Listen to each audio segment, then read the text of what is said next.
शक्तीपीठ महामार्ग रद्द करण्याच्या मागणीसाठी राज्यव्यापी रास्ता रोको आंदोलन केले जाते। बार्शी तालुक्यातल्या शेतकऱ्यांनी सोलापूर बार्शी महामार्ग रोखून धरला। शक्तीपीठला विरोध करण्यासाठी शेळगावचे शेतकरी रस्त्यावर उतरले, तर दुसरीकडे सोलापूरमधल्या मोहोळ पंढरपूरला श्री संत ज्ञानेश्वर महाराज पालखी महामार्ग शेतकऱ्यांनी रोखून धरला। कोल्हापूरच्या शिरोली पुलावर शक्तीपीठ महामार्ग विरोधी कृती समितीच्या वतीने पुणे बेंगलोर महामार्ग रोखून आंदोलन करण्यात आले। या आंदोलनात शेतकरी मोठ्या संख्येने सहभागी झाले होते। तर तिकडे सांगलीमध्ये सर्वपक्षीय रास्ता रोको आंदोलन करण्यात येते।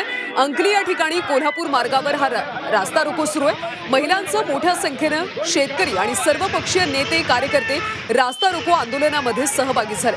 शक्तीपीठ महामार्ग रद्द झालाच पाहिजे अशी भूमिका घेऊन हा रास्ता रोको आंदोलन केले जाते। दरम्यान नांदेड परभणी महामार्गावर सुद्धा पिंगळी परिसरात रास्ता रोको आंदोलन सुरू आहे। गाड्या बैल घेऊन आंदोलक रस्त्यावर उतरले असून जमीन अधिग्रहण करण्यास शेतकऱ्यांनी तीव्र विरोध दर्शवला। यामध्ये विविध शेतकरी आणि सामाजिक संघटना सहभागी झाल्या।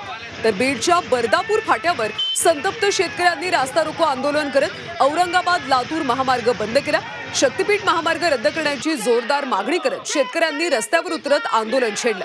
या महामार्गामुळे आमच्या शेतजमिनी जाणार आहे, त्यामुळे आमचं जीवन उद्ध्वस्त होईल असा आरोप करत आंदोलक शेतकरी आक्रमक झाले।